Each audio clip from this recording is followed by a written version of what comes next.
இப்போ இருக்கிற ஆட்சியில் ஒருவருக்கும் நிறைய மந்திரி பதவி.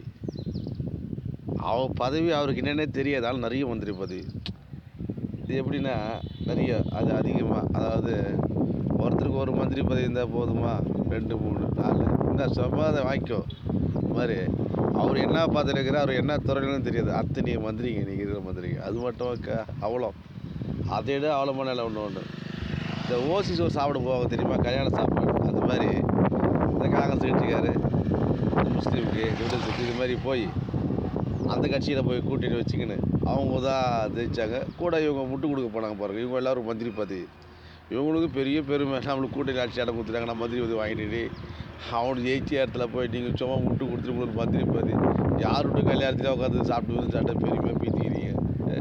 இது எலெக்ஷன் முன்னாடி அவங்க கூட்டு சேர்த்துருக்காங்க. அது ஜெயிச்சு பெரிய கூட்டணி. அதாவது இது நீங்கள் போகிறது எப்படிமா இருக்குது. ஒரு இடத்துல போகிறது தப்பு கிடையாது.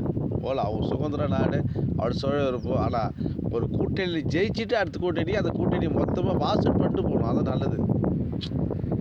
ஒரு ஏன்னா இப்போ எப்படி ஆசை யாரை விட்டுது, நீங்கள் மட்டும் என்ன விதி விலக்கு என்ன, ஆசைக்கு எல்லோரும் அடிமை. அதுவும் பணமும் பதவியும் சும்மாவா, யாருக்கு கிடைக்காத பணம் பதவி.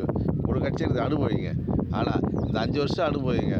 அதுக்கடுத்து கடல் விட்டு வழியாகட்டும். அதுக்கடுத்து எந்த மூஞ்சி வச்சோம் காங்கிரஸுக்காரோ போன இங்கேருந்து கட்சி ஏடிஎம் கட்சி தான் போனவனும் காங்கிரஸ் கட்சி அவன் தொகுதின்னு ஓட்டு கேட்க முடியாது. ஆனால் என்ன பண்ணுறது, காலத்தின் கோலம். மக்கள் மாறி ஓட்டு போட்டாலும் போடுங்க. ஏன்னா மக்கள் எப்படின்னா மனநிலை மாறிடும். அந்த டைமில் யார் ஸ்ட்ரென்த்தோ, யார் பவுட்ரோ அவங்க தான் ஓட்டு போடுவாங்க. ஏன்னா அந்த நிலைமைக்கு தான் மாறிடுவாங்க மக்கள். என்ன தான் பண்ணு கடைசியில் வரது என்ன பண்ணிட்டேன்னா கடைசியில் அவனுக்கு ஓட்டு போட்டு அப்பால் போடுவாங்க. இதுதான். அதனால் தமிழ்நாடு மக்கள் உஷாராக சிந்தி செயல்படுங்க.